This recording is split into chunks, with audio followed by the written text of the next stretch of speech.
चीज़ मेरे दिमाग में आई थी, तो मैंने सोचा आप लोगों को पूछूंगी और बताऊंगी क्या ये सबके साथ होता है। आपने कहीं सुना होगा, बहुत लोग बोलते हैं ये चीज़ कि सभी हालातों में एक जैसा रहना सीखो। अरे एक हालात में कैसे रहा जाए? जैसे कि जब बारिश आती है तो लोग सोचते हैं कि जल्दी से जल्दी बारिश खत्म हो, सूखा हो थोड़ा सा, क्योंकि मौसम एकदम मतलब घर वर जो नॉर्मल है, लोग जिनको फिल्में पसंद है उनको तो नहीं बोल सकती, लेकिन हाँ जो लोग नॉर्मल वो सोचते हैं कि किसानों से पूछो तो वो लोग बोलेंगे इतनी ज़्यादा भी बारिश नहीं होनी चाहिए थी, एक वक्त पे होनी चाहिए थी कि चलो ये टाइम हुआ बस अब रुक जाने तो फसल खराब हो जाएगी।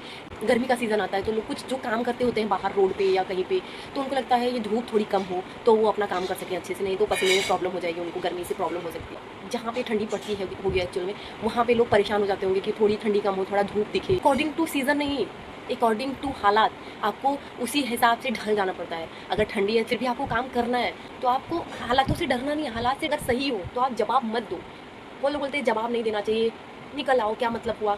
लेकिन मैं ये मानती हूँ अगर आप गलत नहीं हो और आपको कोई गलत बोल रहा है सभा के बीच में, चार लोगों के बीच में, तो आपको जवाब जरूर देना चाहिए, चाहे उसको लोग कुछ भी समझे। लेकिन वो टाइम आपको जवाब देना ज़रूरी इसलिए होता है क्योंकि आप जवाब नहीं दोगे ना तो आप वहाँ से तो निकलोगे और लोग आपको भूल भी जाएंगे, लेकिन ये भूल जाएंगे कि वो बंदा सही था। तो आप अपनी सफाई दो, कल को कोई बात आए तो उस सामने वाला ये सोच सके कि हाँ उस बंदे ने तो बोला था कि मैं सही था, लेकिन लोगों ने बिलीव नहीं किया था और उसने अपनी सफाई दी थी। नहीं तो आप मर जाओगे लेकिन आपकी बातें वही झूठी बातें रह जाएंगी कि वो बंदा ऐसा था। हम इतना समझते हुए चलो ठीक है भगवान की नज़र में आप सही होंगे, तुम्हारे ऊपर उंगली ज़िंदगी भर उठती रहेगी, लोग तुमको ऐसा ही कहते रहेंगे, इसलिए अपनी बात रखो। और वक्त जाने के बाद बात रखना भी गलत पड़ जाएगा आपके लिए, इसलिए ऑन द स्पॉट जब आप गलत साबित हो रहे हो तो अपनी बात रखो।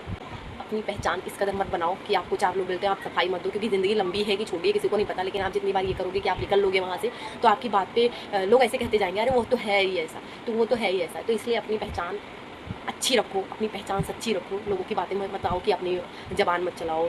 कहते हैं ना चाहे वो बड़े हों चाहे बुजुर्ग हों, मैंने कहीं एक फिल्म का डायलॉग भी सुना था, बड़े हैं बुजुर्ग हैं पर उनको बेइज्जती करने का हक उनको भी नहीं। तो सही बात तो है, अगर आप बड़े बुजुर्ग हैं या फिर आप छोटे हैं उम्र में तो आप किसी ऐसे इंसान का निरादर कर रहे हो जो सच है और जो सच्चा इंसान है। तो प्लीज़ अपनी बात मानो, अपने दिल की सुनो, अपनी सच्चाई सबके सामने रखो, भले ही लोग माने या ना माने। इतनी क्या आपने एक बार एटलीस्ट एक बार ट्राई करो, अपने आप को गलत मत साबित होने दो। आप जो भी काम करो मीन जो भी काम करो वो उसमें गलत नहीं होना चाहिए, आपका रोल गलत नहीं होना चाहिए। आप कुछ भी करो A to Z जो आपको सही लगता है, जो आपका दिल कहता है सब करो, सब करो।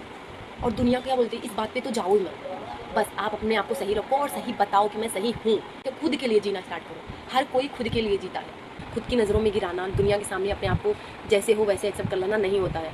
कहीं कहीं ज़रूरी होता है बोलना। लोगों को लगता है चुपचाप निकल जाओ, चुपचाप निकलने से ज़िंदगी ऐसी ही फिर लोग आपको ऐसे समझने लग जाएंगे, फिर उसी अकॉर्डिंग आपकी ज़िंदगी चलने लग जाएगी। ठीक है, कहीं कहीं जवाब देना ज़रूरी होता है, भागवत गीता में भी लिखा है ये चीज़। Thank you so much. Radhe Radhe.